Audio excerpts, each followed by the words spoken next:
What up? What up? What up? What's going on, man? What's going on? Shit, man. Damn. Been one of them Tuesdays. Long day. I was ready to clock out the day. Man, I didn't want to clock in the day. How about that? Well, I can make a case for that too. But I feel you. One of them days. Mm-hmm. How's your birthday week, man? Man, look at man. It was a great fucking week. It was a great fucking week. But I celebrate all fucking month. So as you should. I'm gonna continue to celebrate to the end of to this Saturday. All right. As you should. It's your birthday month. You gotta celebrate. You gotta bring that out. You gotta bring it in and bring it out. Right. Oh boy. So we back this week. Took a break last week. Man. Are you drinking or anything, or you just having some water? Having some water. I'm drinking this Blue Cherry banana rum. Blue Cherry banana rum. Mm-hmm. You drinking that straight? A little bit of a chaser in it, but yeah. Well, I'm not a little. I ain't gonna. Hey man, I'm a ride or die homie, man. I try not to let people do stuff by themselves, man. So I'm gonna go ahead and pull out my what my Crown Royal, I'm pull out my drink too. I'm like, let's just put a little something in here, a little bit. You know what I'm saying? I still got leftovers from my born week. You see? Ooh. Yeah. Man, as you should, man. So we're gonna partake with you. That's what I'm talking about. As we jump in this Halloween edition. That's right. This Halloween edition of the Merv, Stacks, and Taison TV show. Yes, we are, man. Look, about to be the end of October. Look,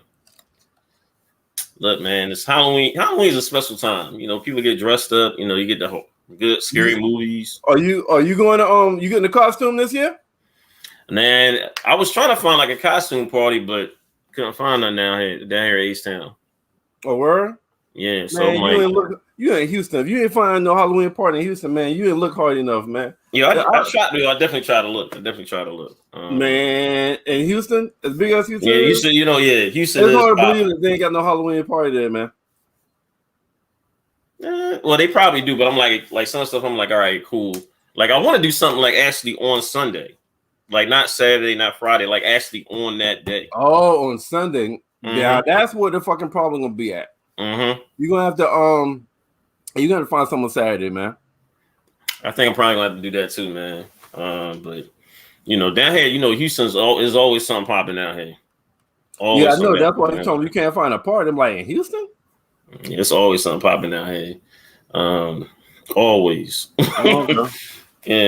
I won't find. What you gonna do this weekend, yo? I'll find a Halloween, some kind of Halloween party to finish my born month. That's what's up. Yeah. Got to, man. Gotta do that. Let's go ahead and jump into it. We got the spotlight actor, actress of the week, Halloween edition. I'll let you go first, and your spotlight actor of the week is this Robert man right here. England. Man, look, the guy that you basically know him as Freddy. Nightmare on Elm Street. Like, when you hear that name, you automatically think Freddy. Automatically. I know he's starting like little different stuff here and there, but his name is synonymous with that famous role he partaked on back in the 80s. Every time I would like just like that Freddy Krueger thing, that would just still shock me, especially with the dream sequence and all that. Like, just say, man, like this dude, like I said, he is synonymous. Anytime you think about Halloween, you think about Freddy, and this is the like iconic actor who played, Freddy. And he's probably one of I would say like the actors is really like you're really known for that particular role, especially like overall like I'd say like overall like horror characters we have, because like with the Jason, I think they had like several different actors play that role throughout the thing. Yeah. And with Freddy, is like the same guy, the same exact guy. Yeah, well, I mean, the reason why, because Robert Englund as Freddy Krueger, he's actually talking. Yeah, he's talking. Yeah, you know what I'm saying. You don't see it with Michael. Yeah, that's true. That's He got personality and he's talking. Nobody else could play Freddy Krueger. Not one. Nobody else could play and they was thinking. Hold up, they were thinking about doing a remake of this. They did do a remake of it. They had I'm talking about now. I'm talking about right now. They're like they're thinking about doing another one. I was like, no, I don't want to see that. I don't want to see this. I mean, it gotta be better than the last remake. Yeah, that last one was trash. Remake. Yeah, that last one was trash. Well, my spotlight actor of the week Halloween edition is Tony Todd, Candyman. Totally forgot about him, man. Yeah, because like you took my first choice, and it was no need for us to have two of the same. Yeah, that's a great choice you got, Dilliard. That man right there. Great choice. That's my second choice because, like, I can't see nobody else playing Candyman. I can't see nobody playing Candyman. You know, the voice and his demeanor. He had a scary ass fucking demeanor in them goddamn movies. Did. The motherfucker look intimidating. You know what I'm saying? So you needed like a big deep voice black man to play Candyman for how they had it set up. You know what? Even though I know they had the new one that they just came out like last year, this year. I haven't seen it yet. I haven't seen it either. But like that's a rule. That's like for whoever, I forgot the name of the guy, to go into that role to basically try to live up to that expectation. That's a lot. That's a lot, really. Because like you said, his voice, how he looks, like is like the intimidating thing. Exactly. And like that's tough. That's tough. And like, yeah, that's a great choice, Merv. Appreciate it. All right, next let's see what we got next. We're gonna do throwback movie of the week. Halloween edition. Let's see, what's your throwback movie? Oh, there we go, right there. Your throwback movie Halloween edition is fucking Halloween. The original Halloween. This is like legit the first movie I remember watching. I think I watched this one. It was like, VHS tape. I didn't watch, it was too young to watch this movie. But when I remember the first movie, I actually got scared. Like legit got scared. Like Michael Myers. That's what Michael Myers is probably. Michael Myers is such an iconic figure, and for like him to like that movie, like I said, like him escaping and all the other stuff, him killing people, and being a young kid at that time, you're like, man, this is like, especially I always like watching like scary movies at night, and like for a minute, like for a time, like I kept the light on. Anytime I saw that mask, I was shook. I'm like, and if you don't know the background of this Halloween, the person who started and basically the main star of the original Halloween is first is Michael Myers. The second one is Jamie Lee Curtis. Just basically like, a kid that was basically quote unquote forgotten, whatever you want to call it, comes back and tries to murder everyone. When he gets older. Of his family. Had to be his family, right? Yes, family, yeah. And this is probably one of the best horror franchises ever. Period, point blank. Top 3. You really like the Halloween shit, huh? Oh hell yeah! Even the one out, I gotta watch the one that came out like a couple weeks ago. Okay. My throwback movie of the week, Halloween edition, is Pumpkinhead. Ooh, I've never seen this. It is that, and that's why I chose it. I feel like Pumpkinhead is very underrated. It is basically like you can, if somebody do you wrong, you can wish or pull Pumpkinhead out to avenge your wrong. It's only two. They got two of them. They got Pumpkinhead 1 and Pumpkinhead 2.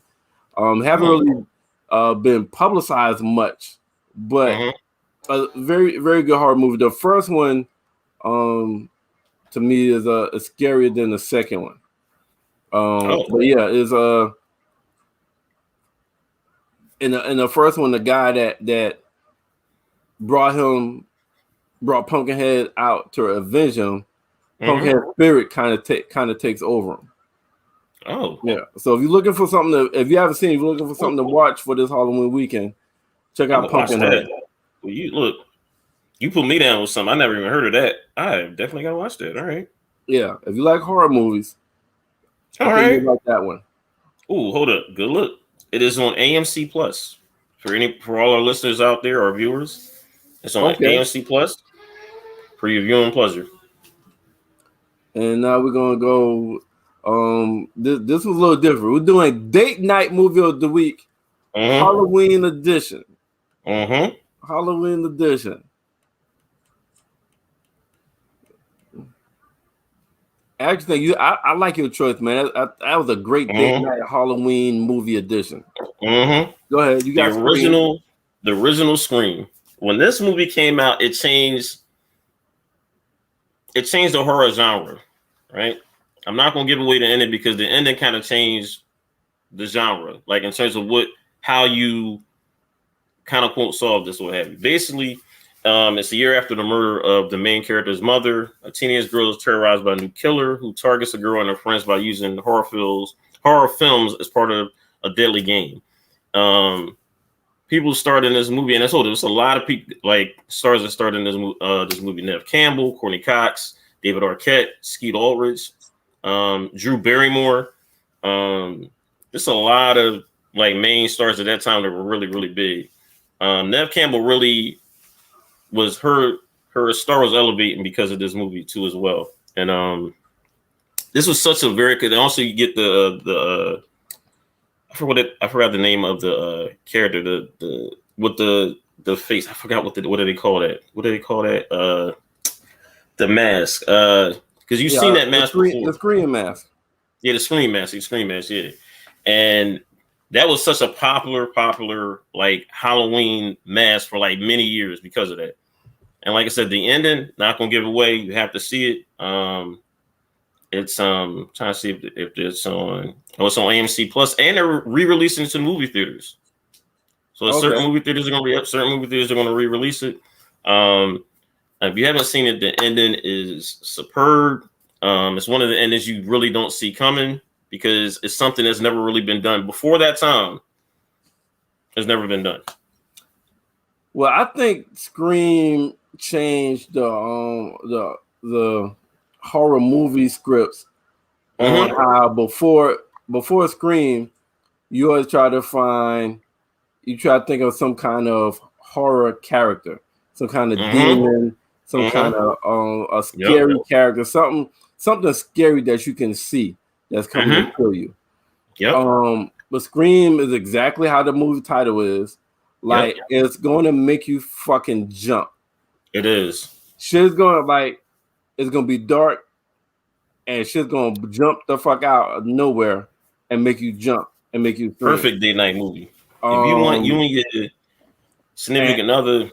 And after that, a lot of horror movie scripts kind of went to this angle where it was trying to make you jump. It's gonna be dark and somebody jumping out, but it might not be a monster or anything. It might be a real person. So a lot of the horror movies kind of followed the script of Scream. I agree. On how they had to set you up to scare you. So, but yeah, very good horror movie franchise right there. I think about 4 of them, right? Yeah, and a new one's coming out at the beginning part of next year, 2022. Okay.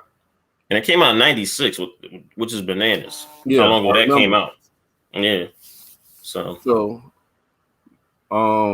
my date night horror movie of the week, Halloween edition, is The Lost Boys. Ooh, yo. Go ahead, Merv. That's a classic movie. So I picked this movie because when you first started watching it comes off as like a family movie, where the mom meets They moved to a new city in I think San Francisco or California area. The mother meets like a love interest. The son meets a love interest, and it looks like a family movie.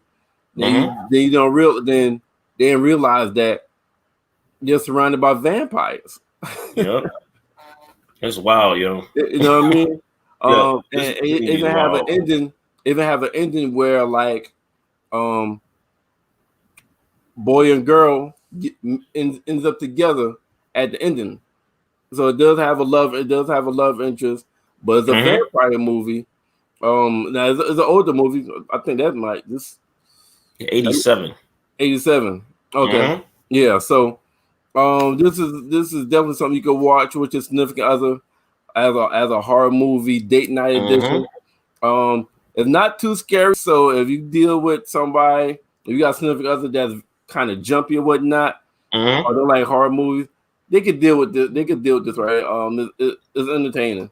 But yeah, this is a date night Halloween horror movie that I picked, The Lost Boys. Yo, I haven't seen that movie in so many years. I have to now. You got hold up another movie I'm adding to the to the collection here for this weekend because I usually like watching Halloween movies, like a lot of Halloween movies this week, and I'll probably start watching that probably starting Friday, and that'll be my whole little thing for the rest of the weekend if I'm not out. All right, and now we got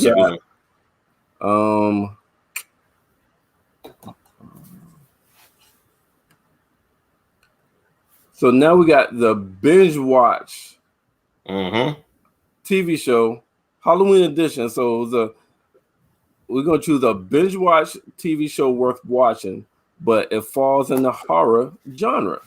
All right. So let me see where I got yours at.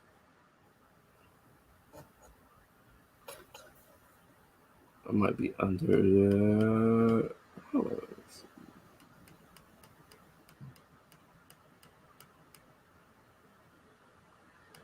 I think that's it, right? There we go.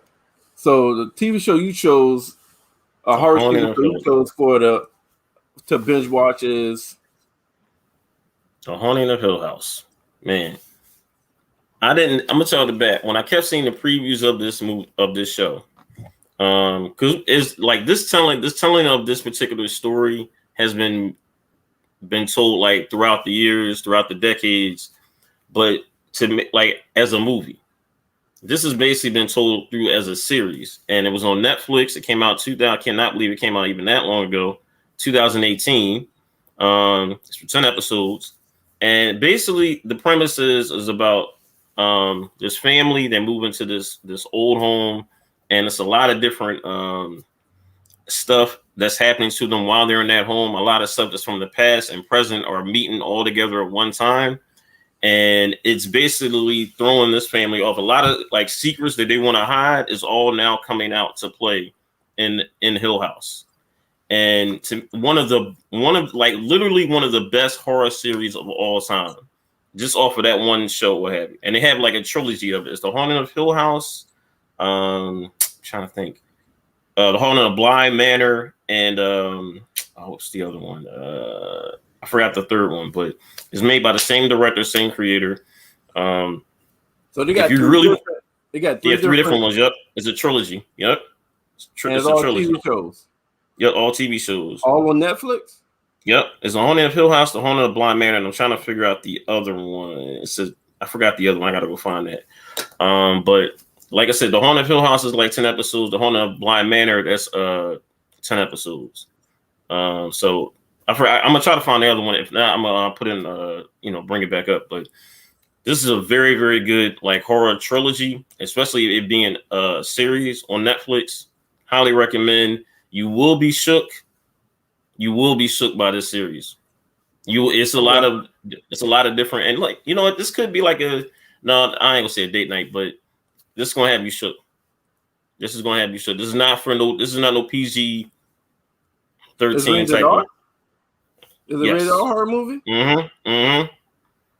This is not no PG-13 type situation. You're gonna see some stuff that's gonna shock the crap out of you, and it's one of it's just so good. So good. Highly recommended. Nice. Okay. Mine. My TV show horror movie addition to binge watchers. Oh, I heard that was good. I Knew What You Did Last Summer. It's on Amazon though. It's an Amazon original, and it's based off. They actually had a book. It started off with a book, then they made a movie. And it's basically where group of like high school kids, or that age range, they killed somebody by accident the previous summer. Oh, all right, okay. And then 1 year later, their friends start dying, and people and they're being like stalked, and notes being left and the note is saying, "I know what you did last summer," and they're trying to figure out who the fuck else was there. Is our secret about to be? Is our secret about to be blown? Is our cover about to be blown? Are they gonna tell on us? Or are they just gonna kill us? And they're trying to figure out who the fuck is doing it. There's actually a movie. The movie is a little twist in the movie, but that's another good movie. So this was my TV show to binge watch, because I actually, believe it or not, I actually read the fucking book. That was before the movie came out. How was the book? The book was good. The book was good, but that was before the movie came out. Then like years later, they came out with a movie. Because once the movie come out, I don't read a book. If it come out like same time, or the movie came out, and then somebody tell me, no, they got a book. Oh yeah, that book's not being touched now. When I can just hit play. Oh, that's the movie. Yeah, fuck a book. So yeah, that's my Halloween TV show to binge. I know you did last summer. I gotta watch it because I heard that was good. So now we're gonna do the top 5. You want to do the top 5 scary movie characters or the top 5 movies first? Which one you want to do first for the top 5? Let's go to characters. Let's go to characters. Do characters first. All right, so we're gonna do the top 5 Halloween characters. And it looked like you got an order. From what you sent me, you have an order. All right, so we're gonna start with your number 5. All right, number 5. Hold on. No. I'm waiting. Yeah. So this is, and also for our viewers. Oh no, sorry about that, Merv. Also for our viewers, if you have like stuff in the comments or listening back, let us know what is your top 5 scary movie characters of all time. All right. So your number 5 is Leatherface. Yo. I remember seeing the original that was back in the 70s, and then the other movie that came out in 2003. That face with the chainsaw, I was like, yo, I was shook as a little kid every time I saw even the chainsaw, because I saw like the 70s movie and he had like the chain. I was like, yo, what the heck? And that mask is just whoo. Like, it's just iconic. You seen like a crazy white guy or crazy, guy, what have you, with a chainsaw, want to basically like just cut you in half or kill you any way, shape, or form. And just strictly just off the rails. No type of rhyme or reason like, look, I'm going to come up here and kill you with a chainsaw. Yeah, the motherfucker does look crazy. Like, look at that. That is crazy. I mean, look at that. Look at the face has been scarred up, chainsaw in the hand. Look, got a shirt with a little tie just coming out the way. Like, look, something wrong with him. Something really wrong with him. And don't even care. Not even a care in the world. Oh, shit. Like, not even a care in the world. That to me, every time I saw that, I was like, yo, that's a badass dude. He don't even care. That's a badass dude that don't even care. I was like, man, look. Okay. So my number 5 scary movie character is Pumpkinhead. Now this right here, they got him looking cartoonish. They got the monster looking cartoonish. But in the movie, his motherfucker looks crazy. Like his looks crazy. I'm gonna watch that. So that's my number 5 character. I wish I had put up how he look in the movie, because right there it looks like a cartoon version. But in the damn movie, look like in the movie. And the movie looks like this guy. It looks like a goddamn half animal, half devil kind of shit. Yeah. And, He's like 8, 9 feet tall and shit. Oh, that's crazy. All right, I gotta watch that. All right, so look, your number 4 scary movie character is Jigsaw. Man, look, anybody who saw the Saw franchise, the original Saw movie, this was one of them, man. This was scary looking, because you're basically all you're doing is hearing the voice, but you're seeing the eyes, the ventriloquist, basically the doll basically talking, and he's like, while playing a game, and it's like, yo, what the heck? And that was just so mesmerizing, because you've never seen anything, especially the type of movie this was. So, like, you have a basically a doll with like 2 red eyes with black, or have you, with the little saw right there on his cheekbones with a bow tie. That is so bananas crazy, what have you. But I think that was just, to me, that was smart marketing. I liked it, because anytime I see Saw, I think of that. I think of Jigsaw. Okay. That's a great play on words too. I'm gonna leave the picture up, because this was my number 4 as well. All right. Yo, when I first saw the movie, I actually went to the movies to see it, and in the movie I stood up like, "Yo, what the fuck? Wow, you was there the whole time?" And it was just it's like when you watch a movie, the worst thing you want to see is play this video. You don't see no kind of fucking tape left where it says hit any note that says hit play, and then that motherfucker pops up on your TV screen. You already know. Oh fuck. I'm in a fucked up situation. Yeah, that was such great storytelling in that movie. So, yeah, and he's not even a scary character. But when you see him, you know, I just fucked up. Yep, shit about to pop off. I always think every time I say like shit about to pop off. Exactly. You know, all right, I just fucked up. I'm probably going to die. Or I'm going to lose an arm or leg. Yeah. Yo, and hold it literally and figuratively. Right.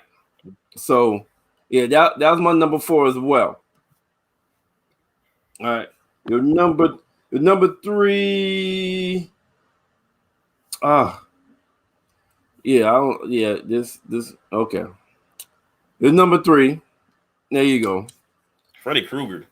I mean, man, look, you had the little glove with the little spikes coming out of that, the sweater. Like, a buddy of mine had this sweater too. I'm not even gonna hold you. He dressed up for Freddy Krueger when he was little. I was like, yo, you drawing with the hat and everything. I'm like, Freddy Krueger is such an iconic scary movie character, especially like in the 80s when you're watching this, you didn't like, especially dreams. You did not want to sit there and basically go to sleep, because you'd be like, oh, Freddy gonna be in my dreams. And you'd be like, it's just automatically in your brain, like, yeah, especially his face was like, you see that his face was being like, you know, basically due to him being melted. And everything is just like such a scary, especially in the 80s, such a scary like movie character. And it's like one of the most iconic, because, you know, and it's like I said, like, for you want like a villain, or you want like a character to really stick out, the hat, how the face was, but he also added the glove with the spikes coming out to basically try to, like, you know, kill his victims or what have you. Some of his victims like that, and it's just so different. It's so different. Okay. And Freddy Krueger, and he's been rapped. Hold up, man! Look, that name has been rapped about in a couple of rap verses too. So just know. Yeah. All right. I'm a little upset you got the nigga number 3. That's why I scarfed this now. I'm a little bummed you got the nigga number 3. My number 3 scary movie characters. Where the hell I'm at? Oh, okay. Yeah. This is my number 3 right here. All right, I agree with that. Candyman, I got Candyman number 3. This is him. And like, it might not look scary in this goddamn picture, but when you walking down New Orleans and it's dark and shit, and it shows motherfucker pop up all of a sudden in the bathroom, in the mirror, in the darkness and shit like that with a fucking hook that comes through your goddamn chest and pull out your damn heart, and you just fall on the goddamn ground while you hearing like voodoo music and the jazz playing in the background. Yo. This was wild, yo. And that was the first like he was like the first like black like character you like, yo, this dude's scary as fuck. Yo. Like scary as hell, yo. So that's my number 3, man. All right, your number 2. I can fuck with your number 2. So your number 2 is Jason Voorhees. Crystal Lake. A big tall guy with a sword with a hockey mask and just straight basically killing people basically at Crystal Lake and then coming back into the city. Like, man, Jason Voorhees was something special. Like, that was the Halloween costume to have, especially when you like, you know, you got up to the teenager, you wanted the hockey mask, the machete. Like, he was just so like legit. Still looking at this day, man. If you had like a Jason character like that dude, like what, 6'5", 6'6", tall. Like, man, that dude tower over you big and just like a jacket, and you just have a dude just walking to you, just walking with a machete and a hockey mask, hiding his true face. And that was scary as hell. Like, man, all them Friday the 13th movies, man, even the series, gotta remember that too. Jason Voorhees, man. Yeah. So he was I got Jason's number 2 as well.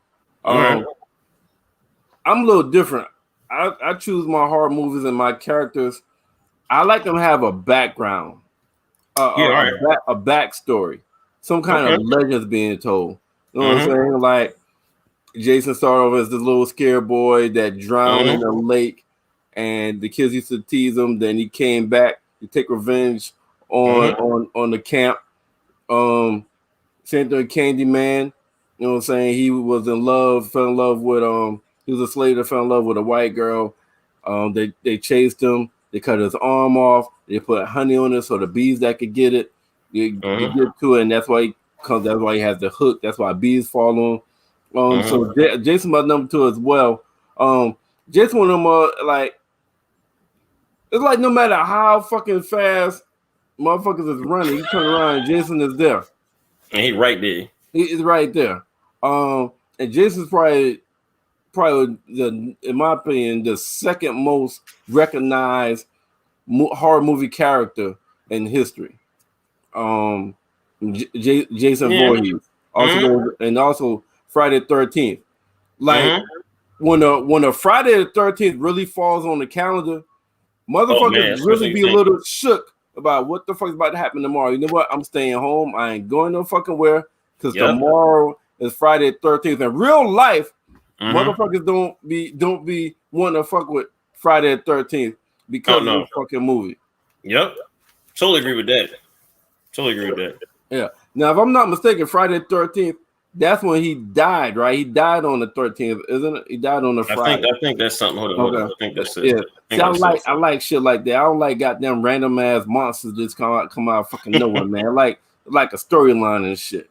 All right. So let's go to your number 1. Since I already think I know what your number 1 is. Look, Michael Myers. Look, man, come on. The reason why I like this is because I love the Halloween movie. Michael Myers shook me as a kid. He did. And every time like around Halloween, I would see that movie. And that would just shook me. That's still one of the like I've seen just about every Halloween movie, even that trash thing with the witches or what have you. But that movie was like that character is always to me. I know people are probably gonna have a different number one, which I know you have a different number one. But like Michael Myers to me, that's always gonna be my dude. That's always gonna be like the top flight because you had the mask, you had the different just Michael just going around just killing people like for like just revenge killing. That's basically all this was. He was just a revenge killing because basically he killed his sister, what have you. And all of a sudden he's going after like people like in his family, and he's just trying to just murder them all. It was a curse. It was a curse that was placed on the family. Yeah. Is what made him start killing people. Yeah. Yeah. Jason was the revenge killer. Oh yeah. All right. Yeah. Right, but both of them had the mask and shit. And we get confused. So, you done boasting about your number one? You got some more shit to say about your number one? No, I'm done. Oh, okay. Yeah. I don't know how the fuck he got. I don't know how the fuck anybody got anything besides Freddy Krueger as the number one motherfucking horror villain of all motherfucking time. Listen, this motherfucker, you scared to fucking go to sleep. Yeah. You listen, in his movies, motherfuckers is taking razor blades and cutting their fucking eyelids so they won't go to fucking sleep. This nigga has a whole fucking nursery rhyme. 1, 2, Freddy's coming for you. Yep. 3, 4, better lock your door. 5, 6, grab your crucifix. 7, 8, better stay up late. 9, 10, never sleep again. Nigga, how you like? These kids nowadays don't recognize that, yo. Like, No, I'm missing comments. I just realized they got comments and shit. Yeah. That's what I'm saying. I just noticed that too. I also understand how everybody's gonna have number one, man. Look, that's my personal preference. I like Michael Myers. I love all the Halloween movies. Squid Game. Oh, she's probably talking about. I wonder what movie she's talking about when she says kind of like. Hey Tim, which movie talking about that we were talking about when you says kind of like Squid Games? Squid Games, yeah. Was that a TV show we did? No, it gotta be a movie. No, so yeah, she comes on Final Destination. No, it can't be Final Destination. Look, man. Hold up, you know what? That really should have been on this list. Saw. She's talking about Saw. She gotta be talking about Saw. Yep. Yeah. That makes sense. Yeah. You know what? I'm surprised we didn't put Final Destination on here. Because, man, that movie, So I know what you're talking about. Yeah. I cannot fight your sleep no matter how much you try. Best killing method ever. Yeah. You cannot. That was correction. Apparently she didn't like something you said. She called you weird about. I don't know which one you talking about. Oh, it must have been me. It must have been when I listened to Freddie. Because you had him over Freddie. Yeah, you got over Freddie. I think Michael Myers. Yeah. Jason and Michael only hate people that are having sex. They do kill everybody. Everybody have sex in the Friday the 13th and the Halloween movie dies. Especially goddamn dude, I remember seeing right now in Friday the 13th, they was in the fucking tent. They was in the tent. And the damn girl, the girl was riding him, and they was having a great sex scene. And Michael Myers stick that fucking knife straight. I mean, Jason before he stick that fucking knife straight through the fucking girl's chest. And motherfuckers looked and saw the damn knife come close to his damn head. Man, look, that's when they really didn't even care about the man. It was so much killing in them movies, man. Any way you can get it, you got it. She got Jason and Michael very similar, I think so as well. Yeah. Fred has a better theme song. Probably when I started singing it. He has issues as a child and went to kill off his family. Oh, that's Michael Myers. Oh, Michael Myers. Okay, right. Not to fight. Not Top Flight. Not Top Flight. Oh yeah, should have been Michael versus Jason, not Freddy. Michael versus Jason, not Fred. You know that would have been. You know that would have been a good movie too. Instead of Freddy versus Jason, it should have been Michael Myers versus Michael Myers versus Jason Voorhees. That would have been. Yeah, that would have been something. I don't think that. I disagree with that one because all it would have been. It would have been like it would have been like an action movie. It would have been like action fight because they do the same shit. Both of them have swords and would be just trying to kill each other. I would love to see that. Like, how would you? I mean, I don't see how. I don't see how you put those two together to fight each other and make it a good movie. Oh, because with the Freddy versus Jason, they had a theme where Freddy was using Jason's dreams. Oh yeah, to bring himself back to life, so he could get back to killing the kids in Elmwood. So I saw how they were able to put that together. So Tina, I don't see how they'll put the Michael versus Jason together to fight. Oh, you see her? See that last comment she made? Tell me how you see that. Saw the killer was always there. I don't see how Jason beat Fred either. Because Jason pulled Freddy out the goddamn dream.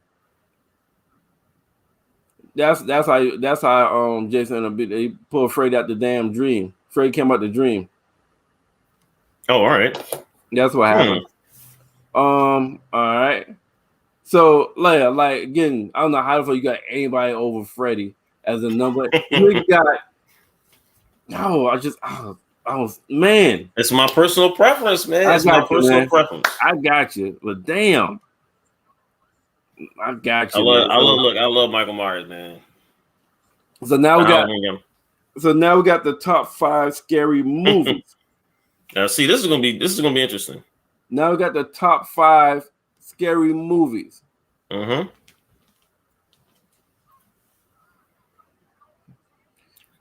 Tina, if you're a Freddy fan, then you saw in Freddy's Dead. They started not Freddy's Dead. In the first one, where they pulled a hat out of his dream. When Nancy went to have the sleep. She got tested during sleep, and if they wake you up while holding Freddy or holding one of the things in a dream, then they pull you out. So yeah, that's what happened. So they started doing that early, but that's how they ended up killing him off by pulling him out the dream and Freddy's Dead. All right, so let's go to top 5 movies. Top 5, and you have let's see, what's your number 5? You have to tell me about this goddamn movie. Now look, I'm saying not a lot of people. This is a foreign movie, right? Let me go to it. Your number 5 horror movie is High Tension. Yep. This movie, right? All right. 2 best friends. All right. This is what the basis of it is. 2 best friends. They decide to spend a weekend at one of their, at one of the girlfriend's parents' house and like in the countryside. Just to get away, what have you. But the night that like that same night that they get there, it takes a crazy ass turn, and they're trying to find this killer who killed off the parents and a lot of other people, and they're trying to find out who is this killer. And this goes, and it is one of the wildest horror movies you've seen in a long time. And believe me, this is another horror movie. You're gonna be like, what the F? That's all I'm gonna say. What the F is a horror? Like I said, it's a foreign movie. Came out in 2003. Me and my brother saw it. Because it basically we got this. I don't know how we got it, but we got like this. One of this like a screener tape. And we got it and we watched it. I was like, yo, this movie is good. I'm telling you, it's like I said, it's a lot of cat and mouse games going on in this movie. A lot of whodunit. And like I said, all based on these 2 girls who were just going to I forgot one of the girls' parents' house or what have you, and they were like going to the countryside just for a getaway, and stuff takes a turn for the worse. The parents get killed, other people get killed, and they're trying to basically get away from the killer, and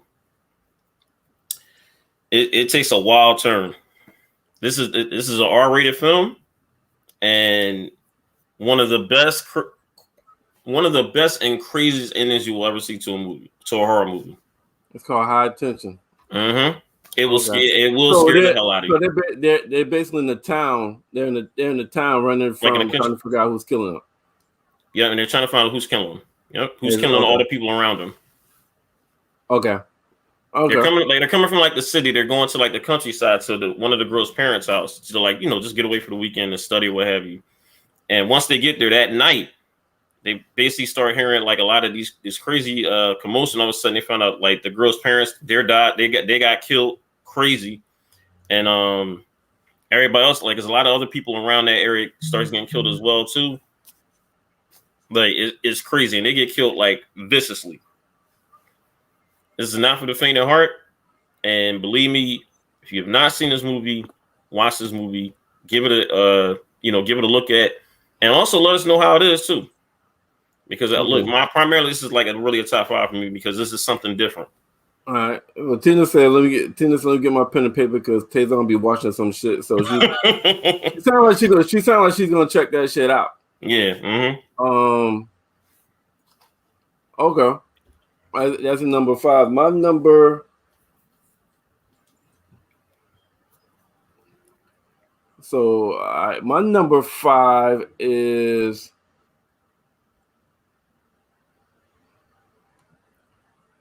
My number 5 is Final Destination. Totally forgot about that. Listen, I went to the movies to see this shit, right? Yo. And when I tell you, when I came out the movies, I'm looking around at everything. Like I'm looking to see what the fuck around me that can kill me. I'm scared to walk. I'm scared to walk back to the fucking car. Mm-hmm. Because in that movie, it's like, yo, you can't cheat death. You can't cheat death. It's gonna find you. And it would have the way how they thought they had it, and they had to go back. Remember, like, oh shit, we switched seats. Mm-hmm. You're going to die next. Mm-hmm. What? I'm gonna die next. Yep. It was an order. It was an order. Like, it's nothing chasing you. It's not like somebody you can hide from. You can lock the door. Even with Freddy Krueger, you could try to stay awake. Wasn't that like natural selection? Chasing you. Wasn't it like natural selection a little bit in terms of like no matter what you do, it's gonna happen. Right. So it's like, that gotta be some scary shit. Oh yeah, she right about that. This right here. She was right. Yeah, right there. My bad. I got it up there. Oh. No, go ahead, Merv. Go ahead, Merv. All of it fucked me up. The water bottle in the car, the roller coasters, all that shit fucked me up. Listen. Yo. You're looking at normal shit that you never paid attention to, and you're like, yo, can that kill me? Mm-hmm. Hold up.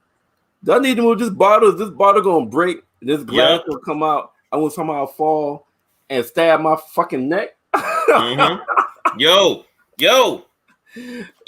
It'd be little stuff. It's not like you said, it's everyday stuff that happens in your life, and that really, really, really just Yeah. Then think about maybe close calls you had, maybe you just missed an accident in the car while you drive. You're like, damn, did I just cheat death? Is that shit going comes back for me in the next 7 days or 5 days or 3 days? Mm-hmm. So yeah, Final Destination was one of the movies that was like just had me a little fucked up, being paranoid, like because how they was dying from real shit. It's not, you know what I'm saying? It was dying from real shit that can happen. It was like, fuck. Nah, it's not like all right, like they were like it was just real stuff, like every day, like whatever, like you turning on the water, like you washing it, it's like just. So, all right, let's go to your number 4. Oh wow! All right, where is that?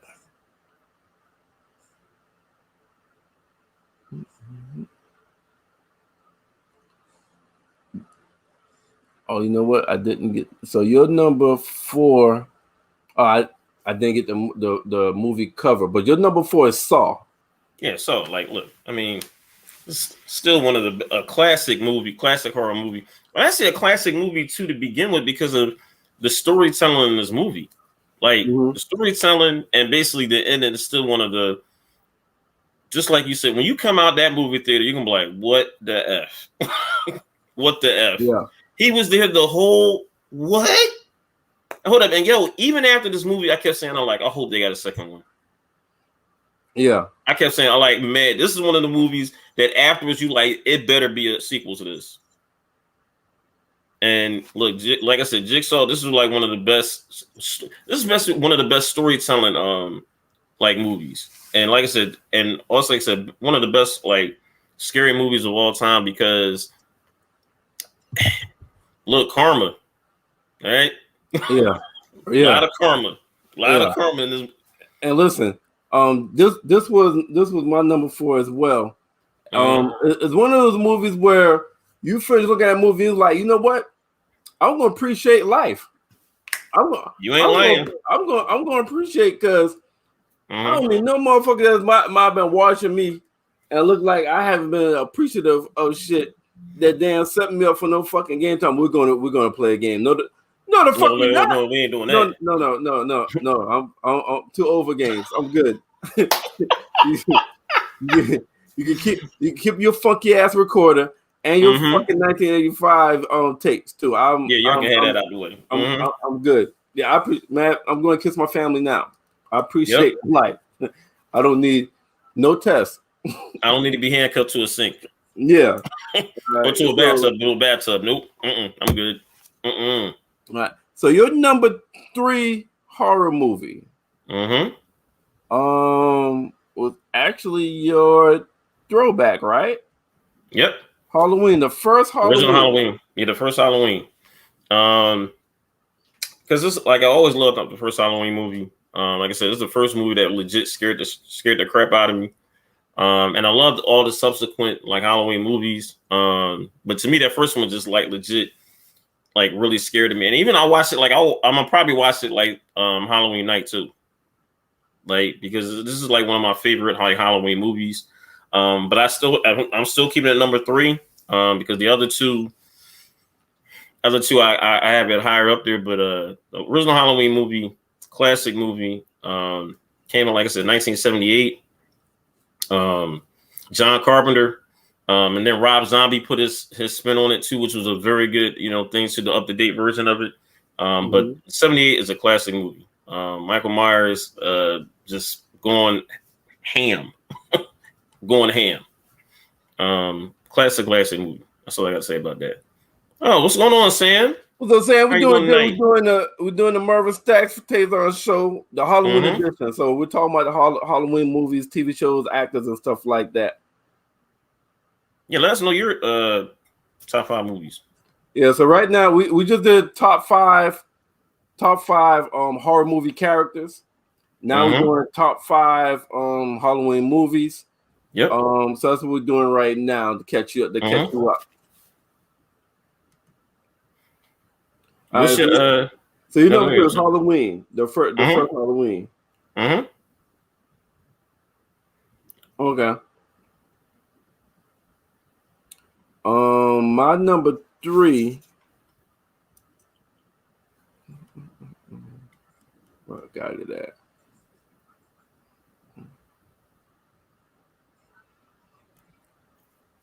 My number 3 is The Ring. Ooh. The Ring was one of the first movies when I became like when I felt like I was adult when I was like 18 and 19. Yeah, I was 18. The Ring was the first movies when I was older that had me like, yo, like I'm watching this movie and the hair on the back of my neck is standing up because I'm like, yo, what the fuck is going on right now? You know what I'm saying? And they hear that fucking phone ring and hear somebody say 7 days, and you know that meant you only got 7 days to live because you want to watch a fucking tape. Yeah. Like, why the fuck you watch the tape? You already heard about it. Yeah. Why watch the tape? Yo. That right there, yo. I got that a little bit up there, so I'm gonna save my opinion for later. I'm gonna save my opinion for later. Okay, gotcha. Yeah, that was my number 3, man. And listen, I was in college when this shit came out, right? So let me tell you what my little ignorant ass used to do.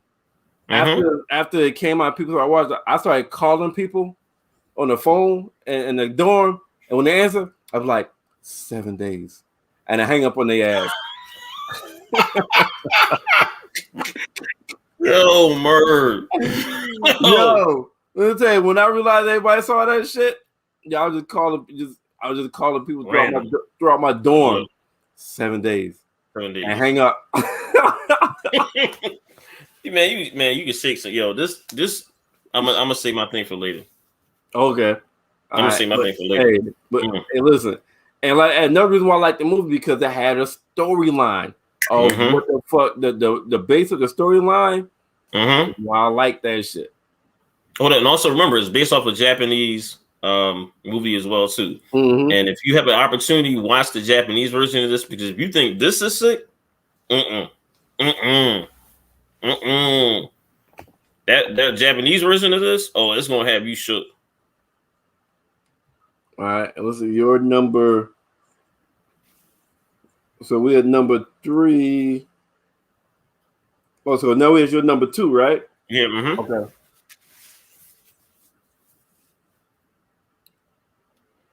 All right, so your number 2. Just realizing like a lot of these movies that came out and started coming around at the same time too. All right, so here's your number 2, the Texas Chainsaw Massacre. The Texas Chainsaw Massacre. The one that came out in 2003. It had Jessica Biel in there. Now that movie, I remember going to the movies. Oh, okay, damn, that is right. My bad. Yeah, 2009. But that's we can put them like sort of all together. But the one in 2003 that came out, that movie was crazy. I was like, they really because now we get the more up to date version, with the Hollywood, effects and everything, and you're seeing like these dudes getting killed. Not only really not just by this guy right here, Leatherface, but by his family. Okay. And his family, they're a bunch of lunatics, yo. I mean, I was like, yo, what the heck? Like that, like I'm sorry, the bad part of me did not want to go down south because of this. Hold on, this based off a true story? Sort of a little bit, yeah. Sort of a little bit, it is. Wow. Oh, that's nuts. Hold up, real rap, Merv. I'm really surprised I'm living in Houston, even in Texas to begin with, because this movie I did not want to come out of Texas. Nope. Damn. Yeah, I didn't know that based off a true fucking story. Yeah, that's even more nuts. That's what I'm saying. And like the ending, if you can see the ending of that movie 2003, man, like the ending of that movie, it's gonna have you be like, what the? Oh, all right. I'm like, no, nope. That's why I'm looking. I said sometimes I'm surprised I'm living down Texas because of that. I'm like, yo, because I did. I'm like, no, I thought people would throw down in because of this movie. Nope. So my number 2 movie, outside of this movie that when I was a kid, outside of Nightmare on Elm Street, this movie scared shit out of me. And I look back at it now, like, why the fuck did it scare me? Because I was a kid, but it scared the fuck out of me. But it shouldn't have. Kid. Huh? You gotta think about how you were, like your mind frame was when you was a kid. Well, after you see the movie, you'll see why I said that shit. All right, good. Children of the Corn. So, if you're a kid, real rap. That's a good movie. You know what I'm saying? If you're a kid, they don't kill you. But listen, the ending, man, the ending when that when they the little leader. The little priest leader sent him they sent him to the corn, to the man of the corn, and that motherfucker talking about Malachi. Yo, he wants you to Malachi. And they're like, his name was Isaac. Yeah, I think his name was Isaac. And everybody was like, Isaac came back, and you got the field, you got the corn, you running through the corn and shit. You can't see nobody. It's nighttime. And you got drawings of the man of the corn. And it was like, yo, as a kid, this movie scared the fuck out of me. So I picked this movie up because I picked this movie for like just a classic reason. It's not one of the best horror movies, but it's a classic horror movie, man. It's a classic horror movie, and they got like, believe it or not, they got like 6 or 7 children of the corns. Yeah, they got about 6 or 7 children of the corns. It's not the only movie. They got about 6 or 7 of them. Hold up. You just didn't put me down with that. Yeah, right? We got about 6 or 7 children of the corns. Well, watch that, all right. So yeah, that's my huh? It's streaming on Amazon Prime. Okay. Amazon Prime Video. Yeah, I got Amazon. So that's my number 2 right there. So we're down to your number 1, which was said before, but this is your number 1. So go ahead and take it over. Yo, just like you said, look, man, this movie scared the crap out of me because seeing that thing, that apparition, whatever you want to call it, come through the TV. Yo, I remember when I first saw it, I was with my ex at the time, and I told her, she was like, look, we got to sleep with the lights on. And I told her, I was like, yeah, I agree with that. I'm good with that. Like, I didn't want to turn lights on, like none of that. I was and that was for me for like 2 months. All you have to do is cut your phone off. Don't let your phone ring. Hold up, yo. You know what's wild that you said that about somebody calling? Yo, one of my boys did that because they know I just saw this movie or what have you, right? Did the same thing you did. You just made me think about that too. You just made me think about it because I ain't thought about that in a minute. One of my boys did that. I was like, yo, who's this? And it came from like an unknown number. And I'm like, what the? I said, oh, wait, no. So then my boy called me back like the next day. He was like, yo, I'm fucking with you. I was like, I was shook. And this phone call came like about 11, 12 o'clock at night. And I think I just saw the movie like a couple days prior to that. And I was like, no, Like this movie, yo, to me, this still shakes me to this day because even when it has like the if it's like, if it's off air, what have you, back in the day when, basically when TV stations weren't basically playing things like all day, every day. Remember when TV used to just go off and you'll just see like the whatever screen it would be going or what have you, right? Now I can't do those screens. Anytime I see a screen like that, I'm out. You see that? Shh. Nope. I'm going. I'm not going to hold you. I'm going. I don't have no time to explain. Nope. I'm going. This movie shaped me to the core. All right. Well, my number 1 horror movie. You can judge me, Tina. I don't care.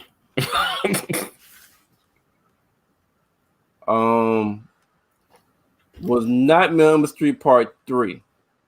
Oh, Dream Chaser. Ooh. Yeah, Dream Warrior. Oh, yeah, Dream Warrior. Yeah. This is my favorite Freddy movie. It's my favorite Nightmare on Elm Street movie.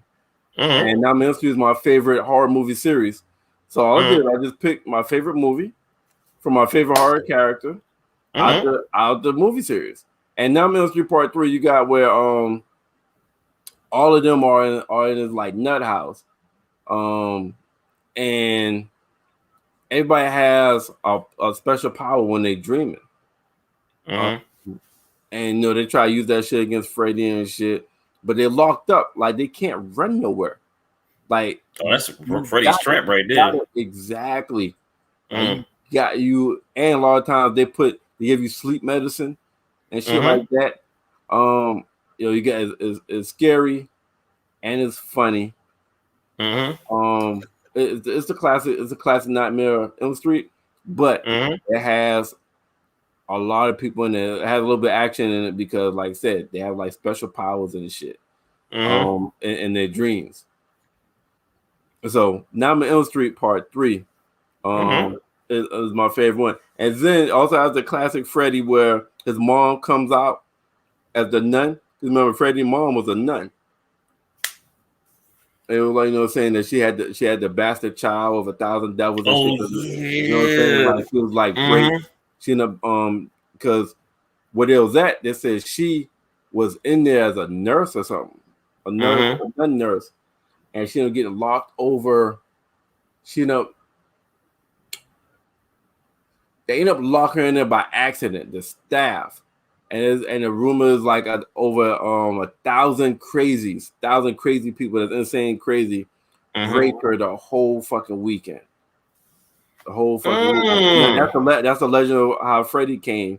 Why he was just crazy as a kid before he made the deal with the devil, and before he became even worse monster. Like that you got the white guy as part of the therapist. And they asked, so what do you believe in? He was like, science. And the nun said, well, if your only thing you believe in is science, then it shall be you that will eventually be in the grave. Woo! Yeah, like, yo, let me tell you. That's a bar, man. Freddy Krueger and Nightmare on Elm Street, man, is the legends and the stories that come out of it. Ain't there's no other fucking horror franchise, man. And like I said, I might be biased. I may be biased, but I feel like I got a lot of validity in my biasness when I'm talking about. I agree with that. Greatest horror movie or greatest horror character, Nightmare on Elm Street and Freddy Krueger. Man, look at it, man. Man, shit. I can't be any other, man. You knew my top movie was gonna be a Nightmare on Elm Street. You had to know. Yeah, you had to know that shit. I didn't know, but I didn't know which one though. I didn't know which one. Okay. As soon as you said Freddy, I was like, all right, it's gonna be one of these nightmare movies. I'm waiting. Yeah. That makes sense, man. Look. So let me ask you this: What are some honorable mention horror movies? Hostel. That you want to mention? Hostel. Have you never seen that? This is, I've seen that shit. I ain't care for it like that. The eyeball, like the chick getting hit by the train. Look, man, that's that man. I would say that's one of my honorable mentions. But see, you already got one of my honorable mentions too. Was Final Destination. I don't know why that didn't come to my brain. Final Destination was just because Final Destination changed everything. Like, look, I didn't want to get on the plane. Then got The Omen. Oh man, you know what? The Omen. Yeah. I'll tell you another one. Movie called Insidious. My brother has told me about this. Listen, as an adult, if you want to test your gangster, the movie came out like 2014. If you want to test your gangster, cut Insidious on, cut off all the fucking lights, and let me know if you're able to watch that movie without cutting the lights on. Even as an adult, you want to test your gangster? Oh, Insidious. Yep. All right, hold up. And you know what? There we go. Yeah, it's on TBS right now. So go to TBS and watch that on demand. Okay. Jeepers Creepers. You know what? Jeepers Creepers. Yeah, that was good. That was good. It was good. It wasn't scary to me. It was good though. It was good. It was entertaining. Yeah. Trying to think what else was another good horror movie. I'm not testing. Hey, yo, listen, yo. I'm telling you, anybody that's a horror person, and the first Insidious, it came like 2012 or some shit. The very first one, Insidious. Watch that shit while the lights off. No. You know, we totally forgot though. Even though it's scary, but it's wild. The Conjuring, like the series. Oh, The Conjuring, yeah. Nah, yeah. Them Conjurings, man. Look, it is. Them things, man. Look. You see? That sound still puts me on that edge. Oh, get that last comment. Yeah, I want to be 11 a.m. No, you gotta see movies at night. So I like to be shook. Any movie dealing with religion and ghosts? Nah. Bro. Okay, so you scared them demon shits. Oh, A the lot of demon people are movie. scared. So you can't watch Exorcism. But she just said the Omen though. To me, the Exorcism is overrated. To me, Exorcism is overrated. Like everybody mentioned the Exorcism as a very scary movie, but I don't think it's that. The first one. Looking back on it now, I wouldn't say. You know, I'm agreeing with you, Merv. I was saying, looking back on it, like, I mean, they got the kid that damn turn around. Exorcism, anything based on true events is an automatic no for me. Yo, somebody I saw a Facebook post that said, anytime I see a horror movie that says based off a true story, I turn that shit the fuck off. and it was saying the same thing based on true events is an automatic no for me. Remember, they were saying that the Hill House thing is sort of based on true events. So, you know, and The Conjuring. Well, that's the reason why she says I ain't trying to do that. Emily Rose. Oh, my fan of Jamaica goes. Oh, okay. I see it. Yeah. Gotcha. All right, I see that. Emily. Oh, the Exorcism of Emily Rose. I think I watched that. Oh, that's a good one. Oh, that's a good one. That's a good one. I totally forgot about that. That's a really good one. I did watch that shit. I had one in my fucking mind just now, and I can't fucking remember where it was. But I'm telling y'all, watch Insidious. Watch Insidious, y'all. Oh, I am. If you haven't seen it, and you a horror fan, cut the lights off and put in Insidious. You know, another thing used to fuck me up when I was little. Poltergeist. Yo, okay, hold up. Considering all the backstory of that whole movie, how it was being made, yo. Remember, I don't know if you remember that some people died on set. What that movie was being made. Yeah. Yeah. Caroline! So I'm like, follow the light! Yo. And hold up. I think, on some real, I think I've only seen Poltergeist maybe twice. And it's because of that, making me think like, The second part, they're back. Yep. Night Living was good. Even the original Black one. Yeah. Yo, you know what? Hey, Tina, because she mentioned horror movies based on a true story. No, that was Sam Kelly. It's a movie called The Killers. I think it's called The Killers. It's this house that's by itself, isolated in the woods. And they knock on the door. And she lady's by herself. She opens the door and say, I got the wrong house. She closed the door, and then they start popping up on the window, touch on the window, like hitting on the window. And then they finally break in, and she was like, why are you doing this to me? And they said, because you answered the door. As based off a true story. Ooh. I think it's called The Killers. Somebody help me out. I know somebody know what I'm talking about. They're in the woods. It's based off a true story where they knock on the door. Hush, team, talking about the killer clowns. That shit was funny. Now, the movie It fucked a lot of people up. Yeah, especially the older version and this new the movie It fucked a lot of people up. But did you find it? I think it's called The Killers. I'm trying to find it now. Story. There is a house in the woods, and they knock on the damn door. Like house is like by itself. It's nighttime. And it's based off a true story. I'm about to try to find this now for you, man. Because now you got me intrigued. I want to watch that. I thought it was called The Killers. I'm so right about The Purge. Ooh, The Purge is good. It's more suspenseful than scary. Not. Oh, wait. Was it The Strangers? The Strangers. That's it. The Strangers. Hey, that's another one, y'all. If you're looking for a good horror story based on a true story, look up The Strangers. Hold up. On Netflix. It's on Netflix. They're basically in the house. Now, if you live by yourself, you don't want to look at this shit because this is based on a true story. There's a girl in the house. Her husband or her boyfriend left to go to town. And they saw the boyfriend leave, and they knock on the door and say, I got the wrong house. And it was her and her kid. And they started just terrorizing them. And they finally, after like hours of just making them sweat, they finally came their ass in the house after, because they was toying with them. They was toying with them on purpose. Because they could have came in the house anytime. Yeah. Let's talk about the house, last house on the left. That was good. The Hills Have Eyes. Oh, the original It Killed Me. I Hate Spiders. Yeah. Creep Show. Oh, you know what? What's the? You know what? I'm gonna Hey, tell you I'll the tell bad. you what. I'm gonna tell you a show that fucked me up. It's not a horror show, but somebody mentioned spiders. It was hard for me to watch Arachnophobia when I was a kid. Oh man, look.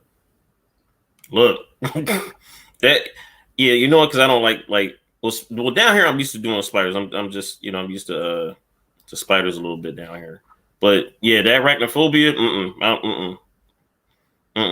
You know what? I'm trying to find this movie real quick, and this made me think about that. It's what I don't know why I didn't even think about that. So it just came to me. The Skeleton Key. Oh yeah, the birds. Talking about the birds. Birds. That movie was funny as hell though. But the birds, the original. Was it Alfred Hitchcock one? Oh, that was Alfred Hitchcock. Hey, so while we talking about Wes Craven to me is the greatest horror movie writer. I agree. Besides Wes Craven, anybody got any other horror movie producers that they want to suggest? I guess maybe Stephen King. Well, Stephen King, because he wrote Pet Sematary, he wrote Children of the Corn. So I still got him as a distant second because Wes Craven wrote Scream. Oh yes, I forgot about that. You knew that. And I wrote Scream. He went from the 80s to the 90s quick. Yeah. Nightmare on Elm Street, and he got some other shit that he wrote as well. Yeah. Horror movies. That's a good. That's a good one. That could be another. When the lady hit the guy in the rain, he was on top of the car saying, "Thanks for the ride, lady." I don't know what the hell that is. Someone saying, "Thanks for the ride, lady." Director, get out. Rodney Peele. Peele. Jordan Peele. Dan, what's his first name? Jordan Peele. Jordan Peele. Yeah. Jordan Peele is the director of Get Out. Yeah. He is turned into a very good horror producer. Pet Sematary. I didn't really have no damn pet. They didn't really scare me. I was like, hey, Ingrid, Cujo scared me more than Pet Sematary. That fucking dog had caught rabies and turned on his owner. They couldn't leave the fucking house. You know what? I think that was a Stephen King movie too. Pet Sematary. I think it is. You know, there's another person totally forgot about it. George A. Romero. That's the guy who I think he did all the Living Dead joints. Okay. Like he did all the Living Dead ones. Like George Romero. Yeah, the zombie movies, like all that. Like Wes Craven. I would say Wes Craven right now. To me, is probably up there at the top. I don't see Wes Craven here. Okay, it was Creep Show. That's old school. That's really old school. Look, man, we're getting some really good suggestions tonight in regards to movies. Some movies I didn't even think about. Hell yeah, it's Halloween weekend. Had to do a Halloween edition. Halloween edition with Halloween coming up. Too late to talk about it next week because Halloween will be passed. Halloween Sunday. Yep. And for everybody, for all your Nightmare on Elm Street fans, HBO Max have every Freddy Krueger movie on. All Nightmare on Elm Street, Freddy vs. Jason, the new Nightmare, and the fucking remake. So all Nightmare on Elm Street is on HBO Max. For all your Freddy Krueger fans, go to HBO Max and you can watch all of them. Binge it. That's all about Sam Raimi too, man. They got a bunch of people. Are you ready? You ready to jump into BMF? Yes, I am, man. This man. One of my predictions came true. It did. We're gonna get to that later. So we're gonna jump into We're gonna jump into BMF right now. The show produced by about 50 Cent, loosely based off a true story, true people of Meech and his brother. So you said one of your predictions came true? Yeah, we're gonna get to that. It happens in episode 5. Okay.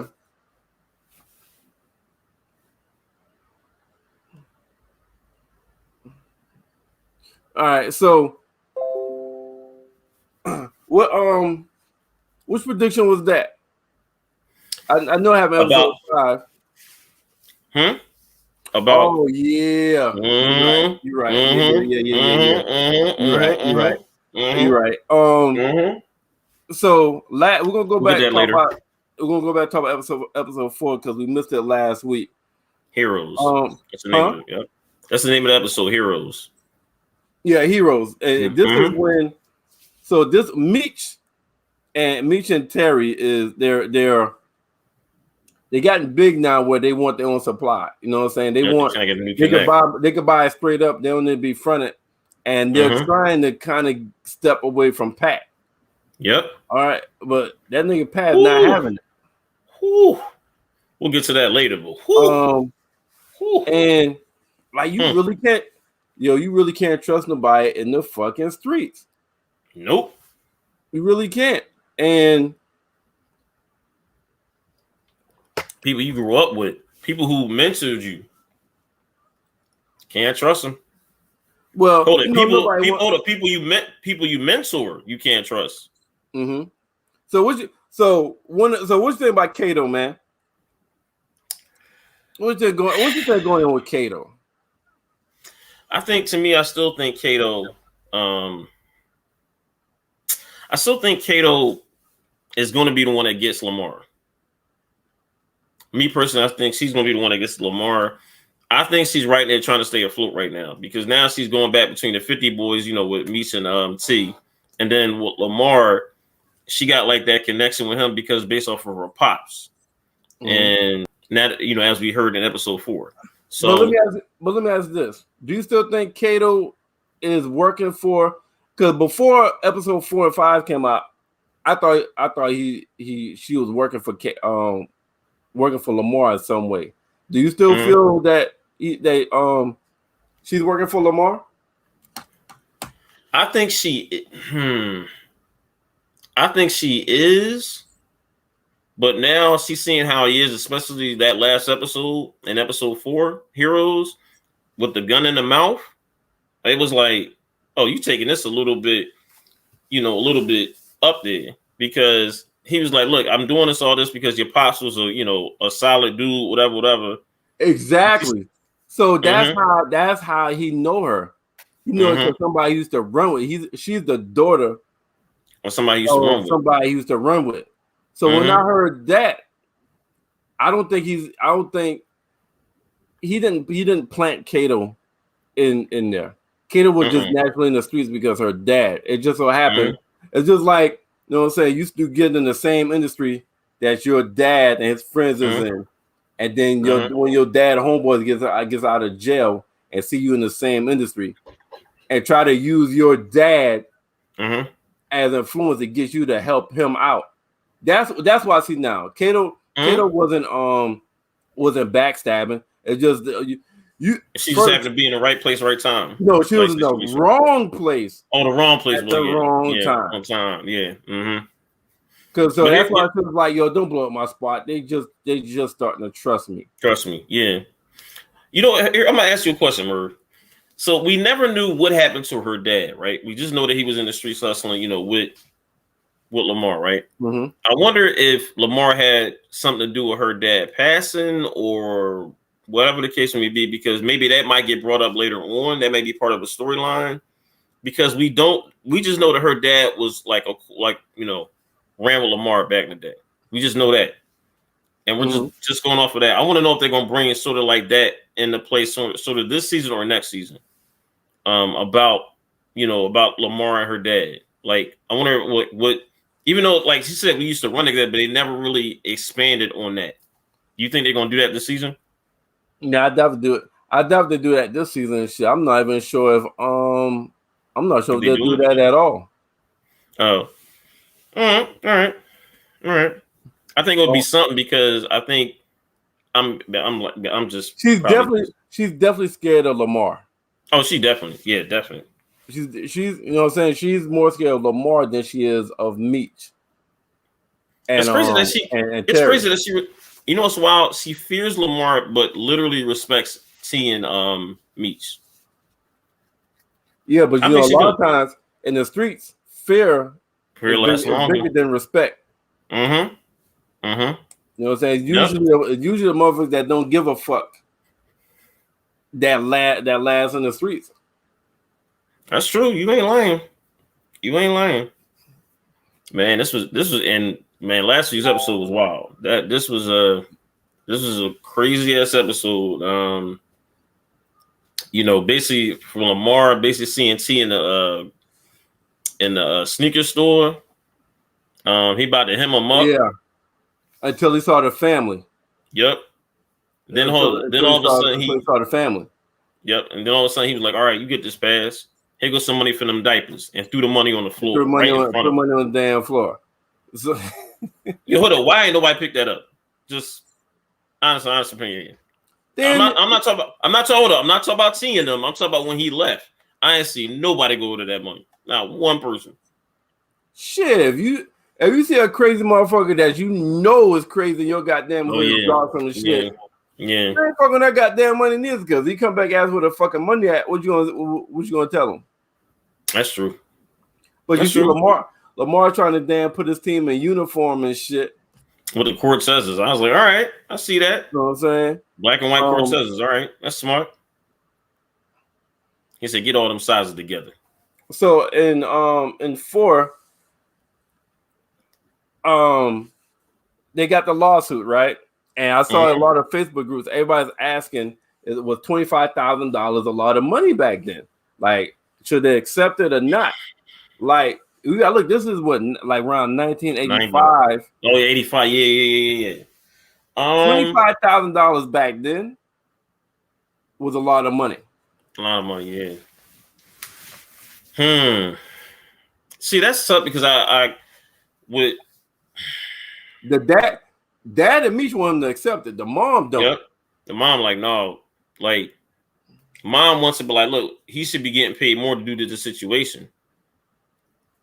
And it's crazy because we're talking about this episode now, like episode 5. But T is like, I don't know what to do. And he asking his girl, like, yo, what should I do? And it's crazy because like, what do you want to do? Exactly. To me, it was like, you got to, like, I'm thinking like 25,000. It's like you said back then, that's a lot. That is a whole lot of money. But I think he also know that, like, the mom also knows, like, look, they could be getting paid. Just like the lady just said, though, like, look, they're offering us this or what have you, right? But they know if we go to trial and we basically beat this, it's going to be like probably like 10 times this. Like real rap, medical malpractice? You kidding me? And, like, and you talk about eye where can't see. Yeah, exactly. For the rest of his life? Are you kidding me? Yeah, that's some brick. Like 25,000 ain't nothing. If they win the case, that is chicken feed for that, for real. Hold up. But also on episode 4, what have you, right? We just found out Meech as a kid for the first time. Yeah, and the kid is look like 3 or 4 years old. Yep, it's not a small kid. It's like looks like about 3 or 4. Which is gonna come into play. No, go ahead. Nothing, which is gonna come in play because it seems like nobody knows shit about Meech and Terry. Nobody knows whether they got kids or where the fuck they live at. And it definitely comes into play too. That really, really comes into play this episode. Well, episode 5. What else? So I like the like. No, go ahead. No, go ahead. Oh, I also like the situation when T was telling his dad off in the crib on episode 4. He was talking about like, well, dad, like, look, I want you to want to come to christening, blah blah blah. And he basically said, but like, look, man, dad, you gotta go like man up. Like, look, I'm trying to get everybody together. This is like your grand, well, not his first, but his second grandchild. Remember, Meech got the first grandchild. Remember this. So I don't think they know about that. Oh no, I don't think they know. But I've never heard anybody. I don't think they know about that one. What's wow? I don't know how Meech even kept that up. But you know what? The girl never came around though. The girl never came around the crib. So, but. I'm like, you see now, like, especially like this episode and last episode, you're seeing T challenge his dad a little bit more. Like before, he'd be like, "All right, dad." Now you see him like, look, dad, he's not really challenging. He's trying to keep the family together. We're trying to keep peace. And the dad is and the dad is shitting. After they paid the mortgage. Hold up. I want to see if you paid attention to this, right? So remember when the lawyer, the niece of Snoop Dogg's character, the niece of the preacher, and she's the lawyer. You see how she shook the mom's hand and the dad looked at that? Now I'm gonna tell you what I see what have you, right? And maybe I'm probably reading this into it, so what have you, right? I'm thinking in this marriage, what have you, right? With the mom and dad, either the mom cheated or the dad cheated. Because to me, it's looking like dog, like anytime his wife want to do something, he is like, I'm like, dog, what is with you?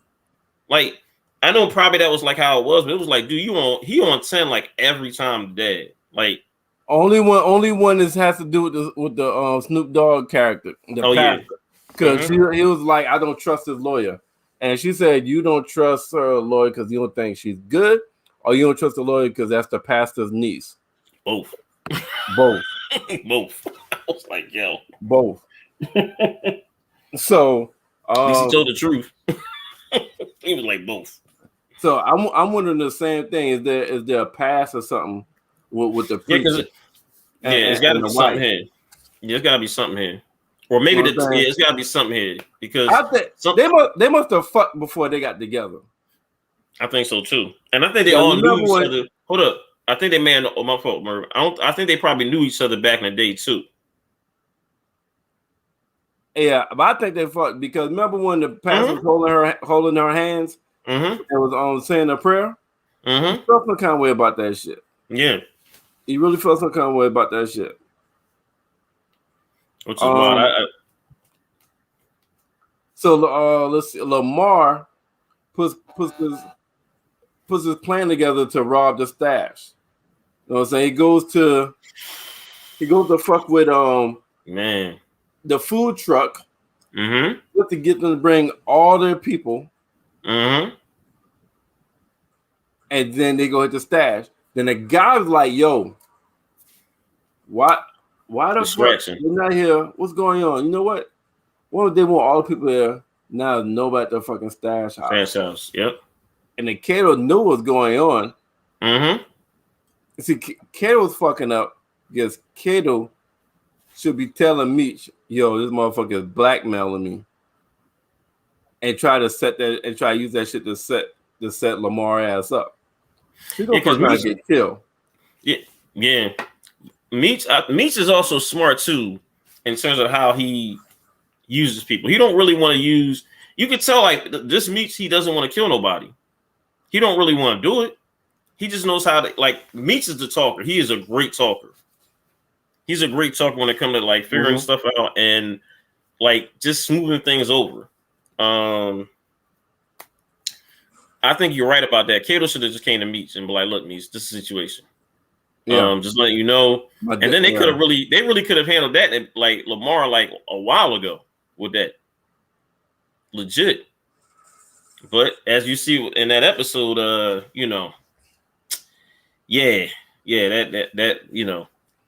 so basically continue. He goes to the crib and Kid had to cover her ass because if she didn't come there and shooting to save dude's life, because it was only 5 people to know. Yep. And Meech immediately went to Kato. If Kato would save old boy life, she hold up and had B Mick too with it too. B Mick was like, yo, no, Kato ain't doing that. And then, like I said, she saved the boy life. I think that's why she fucked B Mick to have to have her back. You know what I'm saying? Yeah, that's why she fucked B Mick. And B Mick asked, yo, you act like I couldn't use off limits, then you come and fuck me like a porn star. What's up with that? What she said? What she used that dollar term or what have you? Oh, I forgot what it was.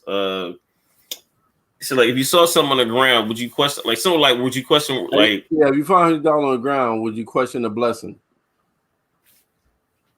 Hey, that was smooth. That was smooth. That was real smooth. I said, all right, okay. Hold on, let's go back to the episode 4 when Meech go to his baby mom crib, and she come, they finished off or what have you, and she basically telling him like, Meech, you gotta get out of here. And he was like, yo, you gonna use me for my manhood and kick me out? She was like, Yep. You got. I was like, yo. If you want to spend time, you gotta goddamn call in advance. The fuck you think this is? I was like, yo, shorty treat you like man. She with it. She's like, I got needs too, but you gotta get out. I was like, man, that's crazy. What you think about the scene? When they thought they was going, and they thought they were meeting Rock and meeting a new plug from down south. Oh yeah, and it was Pat. And Pat went nutso on his assistant and killed that motherfucker. Yo, they was shook, yo. Because me was like, yo, this is my idea. He's my brother out. He told me this wasn't a good idea. They thought he was about to die. Me thought Pat was about to kill him. He said, yo, y'all dig that grave, clean that up. So, and that was smart for Pat because he needed to show that he has an iron fist. And he wasn't being like, look, I'm not to be fucked with. Like he needed to do that because Meech already hit, like seeing Pat like being like getting high was all on supply, and seeing the other boy talk about like, look, Pat ain't the man no more. He like, they like, dude, you ain't got no more. You just another dude in the street. So Pat needed to show an example. He made the boy an example. Yeah, he did that, and that was smart. That was smart by Pat. He fucked Terry up mentally, like a little bit. Hold on. That mental thing kind of towards the end of this past episode. During the christening. At the church. Yeah, the christening. I'm talking about at the christening. Also towards the end of this week's episode, you saw how he was a little bit. Remember he was talking with Meech he was talking to Meech, like, yo, why are we doing this? Why are we, man, look, we just keep doing the same thing. Remember that right before I think that's also coming from his girl. Also. Oh no, yeah, I agree with that too. But I'm thinking it's a combination of everything. Just was like, look, man. But we'll get to that. We'll get to that later. But Pat, he set an example. All right, Pat set an example for them dudes. They had to walk back, which is wild, in the rain, back to their car. Yeah, he's like, man, get in the car. He just told me, get in the car. Hey, he was over it because after that, that's when they found out that they got robbed. Oh, yeah, yep. And Terry was like, yo, I'm tired. Yep. Take me home. Take me home. We think about this shit another time. Yep. Like, so if you meet in this situation, what the fuck? You at this point, like, you try to get a new plug that got fucked up. Stash just got robbed. So right now, you kind of stuck. You stuck and you desperate. Very desperate. Because Pat won't even give you a lot more, so you can try to build your shit back up. Yep. He ain't gonna give it to you. He gonna just treat you like, look, I'm gonna give you what I want to give you, and that's it. He giving you crumbs. You can sell those crumbs quick. So what do? You become bigger than him. You become bigger than Pat because now you got to do something more. Because if you stay with the situation how it is, you're gonna outgrow. You're outgrowing Pat. You're right now in your heart of hearts. You're bigger than Pat. You're bigger than him. They're already outgrowing Pat. Yeah, and it's like right now you have to do what Meech did. Is like we have to get a new plug. But even Terry said that though. He was like, "Yo, we need to stop relying on these dudes and let's make our own Let's do our own thing. Forget about these. Let's not hold up. As Meech said it, I'm tired of basically asking permission. So let me ask this: Who do you think is going to lead more? Who do you think will be the first person to help them have the very first downfall or that very first big fuck up? Is it B-Mac or the Kato? B-Mac. Because he's been a little bit on whatever, wanting to get his itchy trigger finger. Right. And hold up. Remember the sloppiness in terms also with this episode too, that they found the body. Right. I was about to bring that up. if like B Mick is about to is about to make Meech lose a cop that's in his payroll. Yeah, because they found a body, and you putting pressure on your cop that's under your payroll. He's going to have to do something. Yeah, he can't just sit there and be playing both sides. He can't do that no more. Because when they start looking, they're gonna be like, look, they're gonna look at him. They're gonna know the cop. Shit, that's why they had to go to the damn christening. Yep. Went right up to the christening, was like, look, we need to talk to you. He's like, look, I ain't going nowhere. Yeah, he's like, I politely decline. I respectfully decline your offer. Yo, Bates was like, I'm out. Hold on, remember, Dad was just about to go with all them to a nice little dinner and everything. There was about to be a family reunion, and she got fucked up. He saw the cops come. He saw those two Mercedes. He was like, I'm out. Man, fuck that, I'm out. I'm out. Lost his appetite. You know, I was like, damn. Ah, man, that was some powerful stuff right there. And Meese was like, yeah, he said this ain't over. Yep. Remember, and also the end of episode 4 when he told the cop, he was like, I'm gonna say it's over when I say it's over. You need me just as much as I need you. Yeah. That was in episode 4. And Lamar finally gets some ass. Oh yeah, yes, he does. Hey, ladies love diamonds, ain't it? He bought his old girl that diamond necklace. Right. Put it on that neck. All of a sudden, Lamar changed, man. All of a sudden, I see a change in you. Yeah. It wouldn't be happy to this motherfucking diamond, this big ass diamond necklace, would it? Pretty much. Hold up. And remember what he said before he put that on? He said, you really want to know where I got this from? I don't have to put it on you, but she was like, and she shut the fuck up quick, right? Quick. Just put this shit on. I was like, man, get out of here, Dad. That's what made me upset about this week's episode a little bit. I didn't feel no type of nothing for her. Nope. Well, so right now, Meech plug got fucked up. He just saw his mentor that brought him in the game kill somebody for turning on him in his fucking eyes. His cop is turning on him. Try to come arrest him. Stash got robbed. Yep. So no Stash.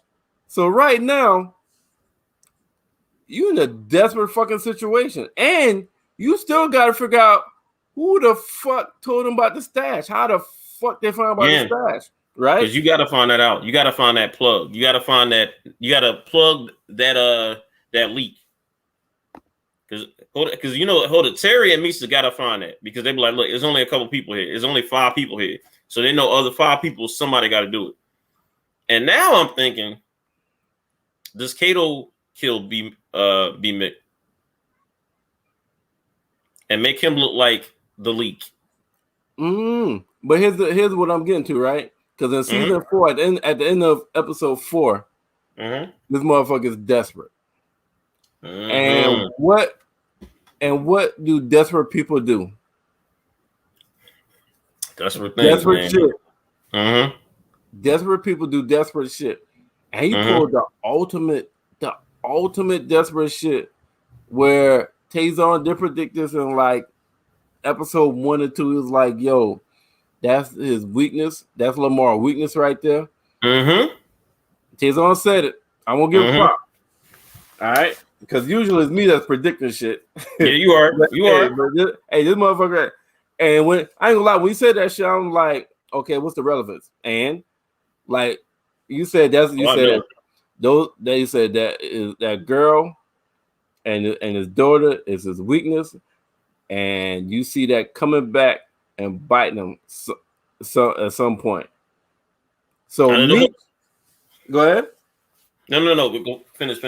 No, I'm just saying. Meech is so fucking desperate because we're planning to kidnap the little girl because he knows her. Only just to get a stash back. Yep. Hold up. What's wild is what he said to Lamar's buddy to get her back. Remember, I talked about desperate. Talked about how desperate he was. Like, look, either you basically tell us where the stash house is at, what have you, right? You get the girl back, whatever, He could Or be a hero. you could be a hero. Also, I'm gonna cut her head off. Cut her fucking head off and send it back with a note saying that you had a chance to save your daughter's life and you chose otherwise. Mm-hmm. Yep. Hold on, and we also know now that his bull was the guy who was limping. Yeah. Hey, I read this in a Facebook post. Let me ask you this: You think Mo is the dad? Ooh. Somebody put hold up. Yeah, hold up. You know why? That's a very interesting take because every time he asks her, like, "Oh, you straight?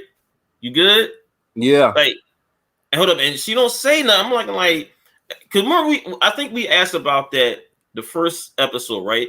And I was like, them two know each other. Like, remember I kept saying like them two know each other. Like, how do they know each other?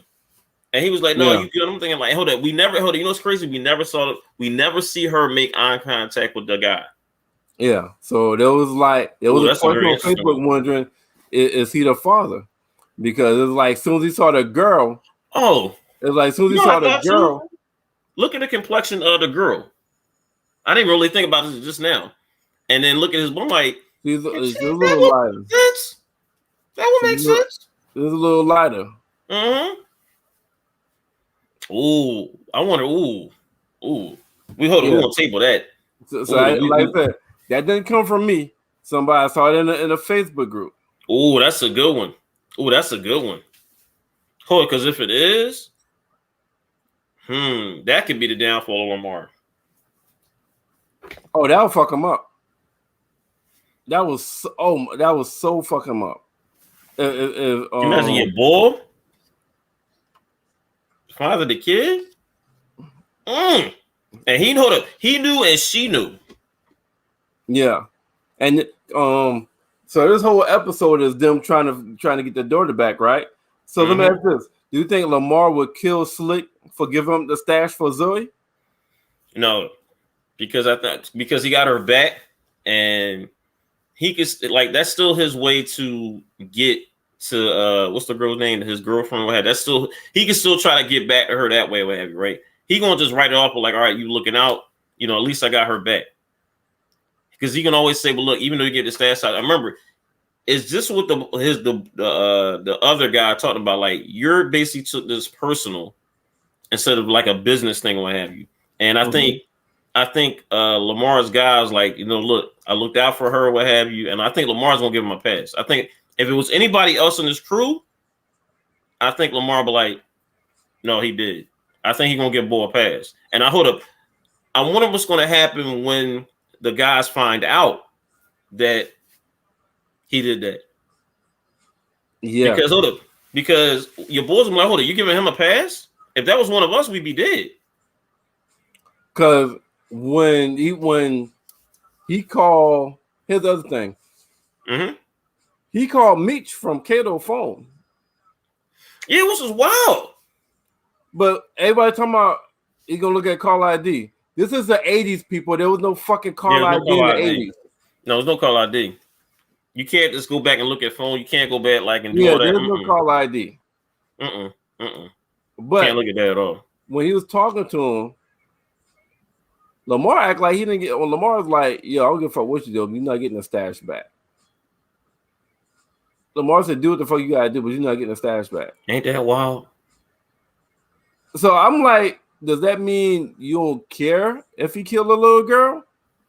Now, Lamar, I think it's wild. I think he didn't because he will probably just blame that all on Meech and use that as a reason for revenge. Yep. And also be like, look, Meech did. He will probably spin it, but like this is all Meech's fault. I try to get her back. He wouldn't listen. I try to hold it. He would probably say, look, I try to give him the stash. He did. He still killed her. So let me ask you this: when they're looking for Meech, they don't know where Meech live at. They don't know where their parents live at. They don't know where they live at. So somebody brought up a good point. If they don't know where none of their people is at, then who the fuck shot Terry outside of his girlfriend's house?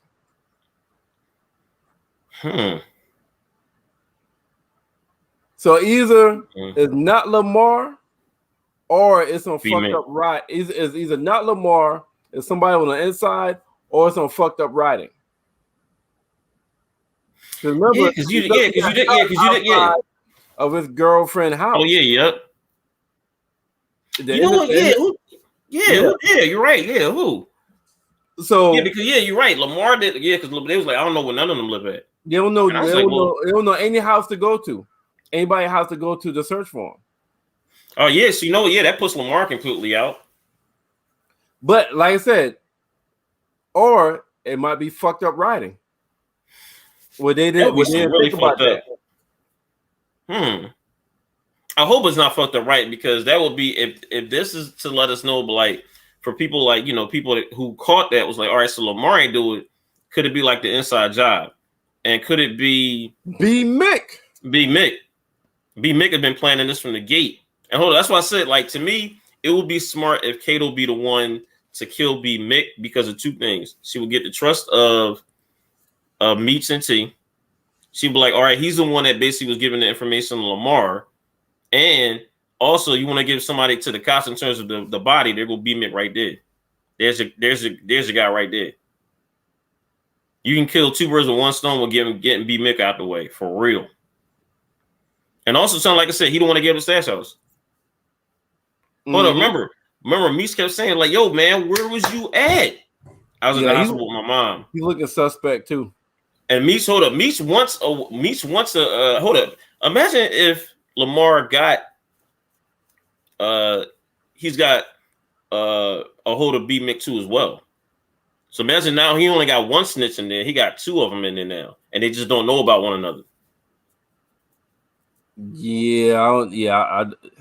I doubt it. But the thing is, I want to say is, why is B Mick doing this? The thing is, if it's B Mick who shot T, and remember, this is like literally before they killed the other guy, what have you, right? Why would you do it? Like, I want to see why would he shoot T? Because remember, I don't think they even stole anything. They just went up and shot him in the eye. That was it. Yeah. And it make, like, to me, it has to make sense in terms of whenever we find out who the killer is, that storyline better make sense. It better make a whole lot of sense. I agree. I'm hoping it's B Mick though. It's crazy me to say like that, but I'm hoping it's B Mick. Okay. So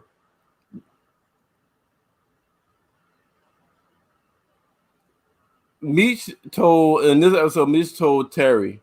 I mean, Terry. Yeah, Meech told Terry, you got to accept that money.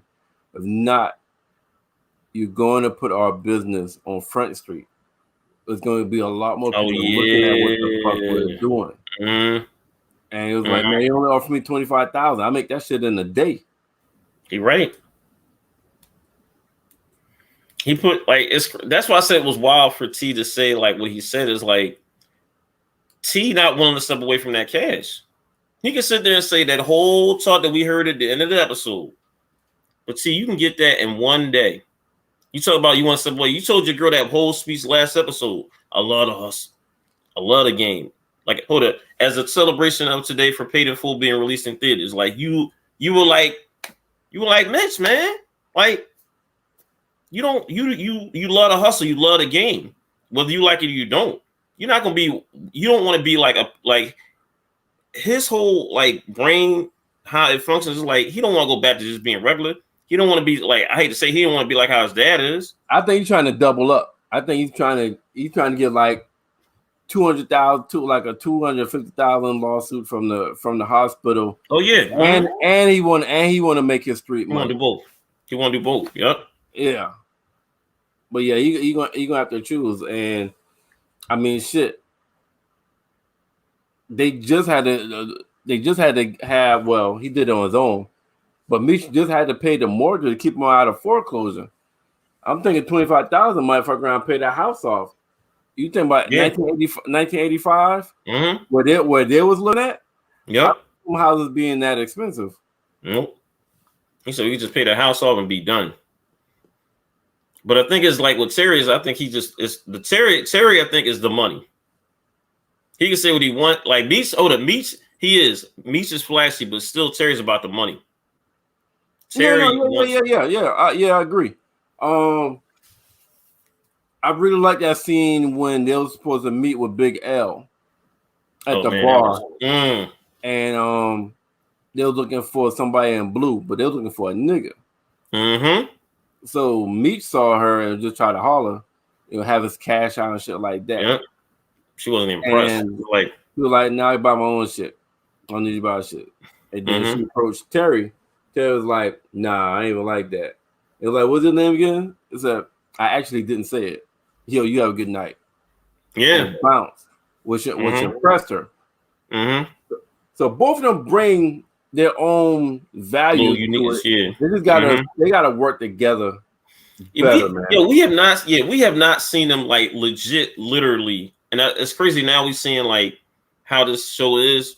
Like this is legit the early stages of BMF. Legit the early stages. Not they even like I said, we haven't even seen them come up with the name BMF up yet. Because they're still the 50 boys now, right? Yeah, and we haven't really, we still haven't literally sit there and then when them two really come to an agreement and really been on the same page. Because when them two on the same page with a lot, it's curtains, right? It's curtains, exactly. And it's like stupid shit that either Meech do or sort of what Terry does. It kind of separates them. That's why I really like this show. Like we're seeing like literally the early stages of an empire, and we're seeing like the trial and error. Yeah, but Meech act like he was offended when Terry told him she only wants to work with me because you too flashy. Like he was like, "Am I too flashy? How the fuck am I too flashy?" Hold up. I like his boy. I like his buddy's response. Look, I done lived across the street from you and Terry for the longest. I already know how this gonna roll. Nope. Here go your drink, my dude. Yeah, he's like, I'm not getting in between y'all shit. I done seen this. But meanwhile, this nigga is full of jewelry. Rings. He got a gold ring that's spelled out his name. Talking about is he too flashy? I'm like, dude, you're flashy. Come on, stop. You're flashy, my dude. He surely was offended by that, though. I was like, come on. So, but at least hold up. But at least I like how his brother did say. I mean to cut you off, but I like how his brother did say though. Hold on, I'm about to go this right here. People don't have to like us both for both of us to win. Right. And I like that. Right. He was like, look, you can't be thinking everybody gonna like us together. Like, no, it ain't gonna happen. But if both of us continue to win, oh well. That's all that matters. So let's go to the cop.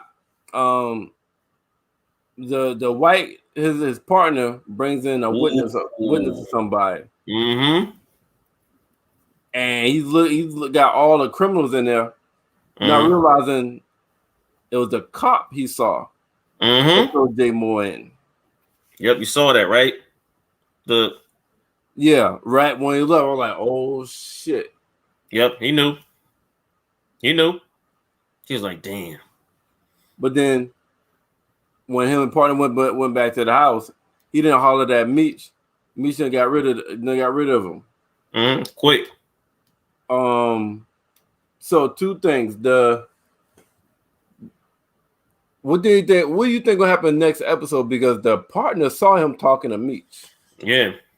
Hold up? Here's a question though. Right? Hold on. And also, does a partner take over? You mean like get rid of him and take over for him now? He's like, all right, you know what? I'll take over for whatever he was having. Because hold up, really think about this for a second, right? You wouldn't think for a black drug dealer to have a white cop on their payroll. I don't think he does that. All right, well, we'll see. I think that would be a very interesting scenario. Yeah. Because he could hold up. You really, if you're the cop, you could sit there and pin he looks squeaky clean. He doesn't look like he break rules. Money changes everything, though. Even the way he talk. Yeah, you see an American Gangster? Yeah. Money changes. Yeah. Merv turned in $1 million uncounted for. Whoo! I'm still thinking about that, man. So yeah, He had that just sitting. And that's based off a true story. Like, Yep. yeah, nah. I just wonder, is he going to tell or is he going to confront him? I think he might confront confront him. On him or confront him. What you think? I think he might confront him. Hold on, I think he might follow him a little bit more to see where this goes. But if he don't, I think he's gonna confront him. He'll be like, "Yo, what's with you talking to? You talking to the guy again? You just said that like you know whatever. It's like why you keep talking to him? What was in the envelope? Okay. Like I think something going like some it's gonna be something. It's gonna be a conversation or a talking next week about that. They're gonna ask first. He's gonna ask what was in the envelope. Because a cop, you know, you're looking at everything. Hold up, and was he like? Oh no, you see, I gotta think about it. Because I was like, is he videotaping? Like, no, I gotta think about it. They wasn't doing nothing like that back in the day. Never mind. He probably just looking though. So, what you think about the two brothers scene? The Harris brothers, Pat and the cop. Oh, that was yo. I've been waiting for that. I was like, yo, hold up, but I did like how the cop basically told Pat was like, basically really in all terms was like, dude, as the other bull said last episode, like, dude, you're old news. Like he basically told Pat to his face, like, dude, you old news. Yeah, and he also told him, I'm gonna be the one to eliminate your ass. Yep. He said, look, all you dudes from up New York, y'all talk about the same thing, man. And he said, look, we got this old saying. He said, look, we ain't about open hands, we about closed fists. Right. I was like, ooh. I was like, all right. Right. And he was like, yeah, and I think he gonna be the dude. I think he want to take him down. And you know, the other cop, like, I think he want to take him down, but he know that to take him down, he gotta get away from Meech. I think he want that. I think he also want that one big, you know, arrest that will get him, and also to be up there, because now he know if he keeps sticking around Meech. Well, if he arrests Pat, like you just suggested, if he arrests Pat, I think he'll take pressure off of him. Oh yeah, no doubt. So yeah, I can see that. But Pat on a decline right now. That's why Pat trying to form an alliance. Hold on, you know what I just thought about too? I don't think he can take Pat alive because Pat knows that he's fucking with Meech. Oh. I totally forgot when he was talking to him. He had brought that up, and I like, because you know, if Pat gets, the thing is, and also Pat knows all the little different cops, all the different things. It was like, if you arrest him, you know he's gonna be shooting his mouth off. Pat ain't gonna be able to make it. Yeah, you can't do that. You can't take him alive. Can't keep him alive. So after that scene, old boy that Lamar put the belt around and choked out, met with Meech and made a deal. Business. And Meech was like, yo, why are you like, yo, I ain't all about that personal street shit, man. I'm about getting your money and that's it. And ain't that what Meech said? What you think about that? But ain't that what Meech said in the first episode? He kept saying, he's like, yo, we should form a business. We should be forming we can be big. Yeah. It's all business. But there's only one person though. He's still working. That dude's still working for Lamar. There's only one. He's still working for Lamar, but I think now Meech is seeing like, all right, these dudes are seeing like what Meech is doing. And like I said, Lamar is making personal street decisions instead of making emotional decisions. Yeah, there you go. Emotional decisions instead of smart business decisions. Instead of smart street business decisions, he's making emotional decisions. And like, dog, like your whole team is seeing that. It's like, dog, you made this into like because the daughter, my dog, you had to know this was gonna happen. You took their stash house, my dude. What do you think was gonna happen? You think they're gonna roll over? No, right. You knew that was gonna happen. Now we saw, like I said, I predicted because Meech knew it was like, oh, I know your weakness now. I know how to get to you, and I'm gonna use this how to get to you. But see now. At this point now since he don't have that weakness anymore, how do you get to him? Because now the girl just was like, how do you get to a guy now? There's nothing. They're even now. That's what I'm saying. But now, they're even now. Both of them are going to be on high alert. They just gonna be at war. I mean, even now, both of them on high alert. This is definitely war now. This is definitely war coming. There's no calling out anything. To me personally, I can't wait to see what's gonna happen next week, because now it's like, all right, they got the re-up, but hold up, we'll wait to that later. But the ending of this episode, of episode 5, was something. Okay, talk about it. With the moms. We at the end. We at the end now. So Terry, he's up there talking to Meese. He's like, Meese, why are we doing this, man? You could tell he's really thinking about what his girl talked about. Was like, look, man, you need to do something for yourself. Like, instead of doing something with Meese, and parents are like, do something for yourself. And you can really still, Terry's like, man, I need to get out like this situation. He wants to do something on his own. Now, I don't think it means getting out the drug game either, too. I'm believing what you're saying. I think he wants it all. I think T wants it all. And, all of a sudden, Meech is like, look, man, he said, we ain't do nothing. And he basically really telling, like, I really wanted the continuation, but he's basically getting it back at Terry. He's like, look, dog, look, we knew what we signed up for. All right? We knew what we signed up for. Mm-hmm. And then when he was talking about the killing, basically kidnapping a kid and doing all the other stuff they was talking about, and then mom walked in. Yes. When she walked in, both of their faces was like, that bowl whatever she was dropped and broke, and it went off. And they saw that, and they saw mom. Oh shit! To me, hold up. You want to talk to me? I think we always talk about a turning point. Yo, if they ain't a turning point for them, because now moms know they're not just little low level whatever, right? Like whatever she kind of thought they were. Even just for Meeks, now she knows Terry's right along with him. Because remember, that's the one thing I kept asking, like, wait till we get to the point where mom knows both of them. Mm-hmm. It's not just it's Meeks up there like corrupting Terry. No, no. This is a 50-50 partnership. Yeah. And now when mom know how deep y'all both are in it, what are y'all gonna do? Because now it's a point of no return, because now mom not fucking with you now. Mom is gonna basically kick both of y'all out. And now you can really like make a case that y'all probably ain't gonna see your sister for a minute. Because now y'all seeing, because now she's saying, look, y'all kidnapping kids, like what's gonna happen with my daughter, your sister? No, Like, like this is like next week gonna be something crazy. Yeah, the how it ended, the whole angle or the whole narrative of the family can possibly shift next week on where they live in now. So it's open right now where I'm going to see what the fuck happened next week. Yep, can't wait.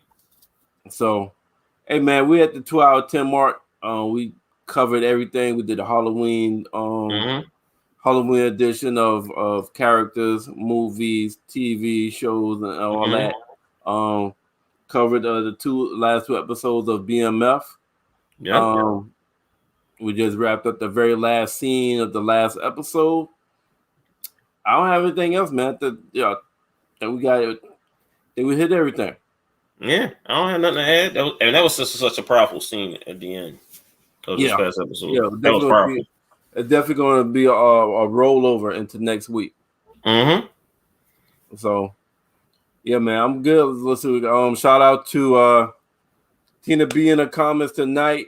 Shout out to Mark, Sean, Stacks, Mel, Nick, Mile High Radio, Blackjack TV, Zingo TV, Blackjack Prime, Blast, Troy. Shout out to our partners that we work with behind the scenes. Yep. And thanks to everybody that always come on and give commentary on our shows. And I want to give one more. You want to say something? Look, we're on Apple Podcasts. We're also on Google Podcasts as well. We have our YouTube page. Please subscribe to our YouTube page. It really helps us out tremendously. Hit the like and then subscribe button. Leave a comment. Tell us how we're doing.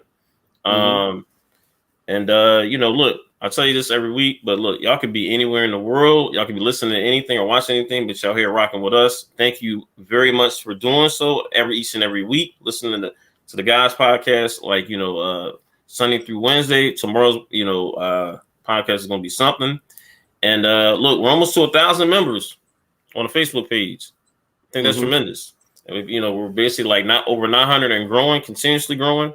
And thank you for everybody that's in the group. Check us out on YouTube. We gotta push YouTube. Yeah, that's what I put the YouTube join. We appreciate Facebook, but we passed that. We got to push YouTube now. YouTube. Please go to our YouTube page and like us. That's please do right now. YouTube. Please do. I put that on every time. Like we share this things to the Facebook. Go to our YouTube page. We really, really, really appreciate that. It helps us out tremendously. So Ted, you can't share. Don't share the Facebook link. Share the YouTube link. I got you. Yeah, I do. Yeah. I do. Right. I do. Mm-hmm. Yo, till next time. We out. All right. All right.